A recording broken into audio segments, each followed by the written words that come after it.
ರಾಜ್ಯದಲ್ಲಿರುವ ಕನ್ನಡ ಶಾಲೆಗಳನ್ನು ಉಳಿಸುವಂತೆ ಒತ್ತಾಯಿಸಿ ಕನ್ನಡ ಚಳವಳಿ ವಾಟಾಳ್ ಪಕ್ಷದ ಅಧ್ಯಕ್ಷ ವಾಟಾಳ್ ನಾಗರಾಜ್ ನೇತೃತ್ವದಲ್ಲಿ ರಾಮನಗರದಲ್ಲಿಂದು ಪ್ರತಿಭಟನೆ ನಡೆಯಿತು. ಈ ವೇಳೆ ಹಲವು ಹೋರಾಟಗಾರರು ಭಾಗಿಯಾಗಿದ್ದರು.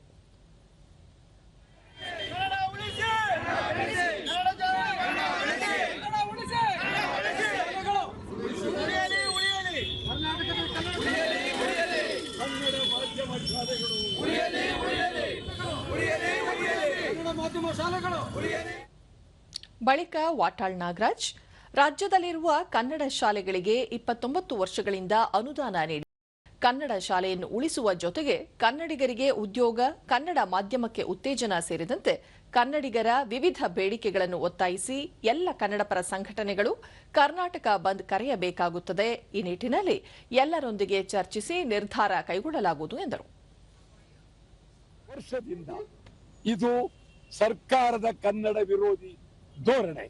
ಕನ್ನಡ ಸಾಹಿತ್ಯ ಪರಿಷತ್ ಬದುಕಿದ್ರು ಸತ್ತಂಗಿದೆ.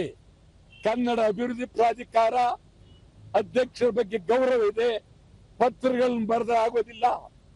ಈಗ ನಾವು ಎಲ್ಲಾ ಕನ್ನಡ ಪರ ಸಂಘಟನೆಗಳನ್ನ ಸೇರಿ ಕನ್ನಡ ಮಾಧ್ಯಮಕ್ಕಾಗಿ ಮತ್ತು ಕನ್ನಡಿಗರ ಬೇಡಿಕೆಗಳಿಗಾಗಿ ಕರ್ನಾಟಕ ಬಂದ್ ಅನ್ನ ಕರಿಬೇಕಾಗುತ್ತೆ.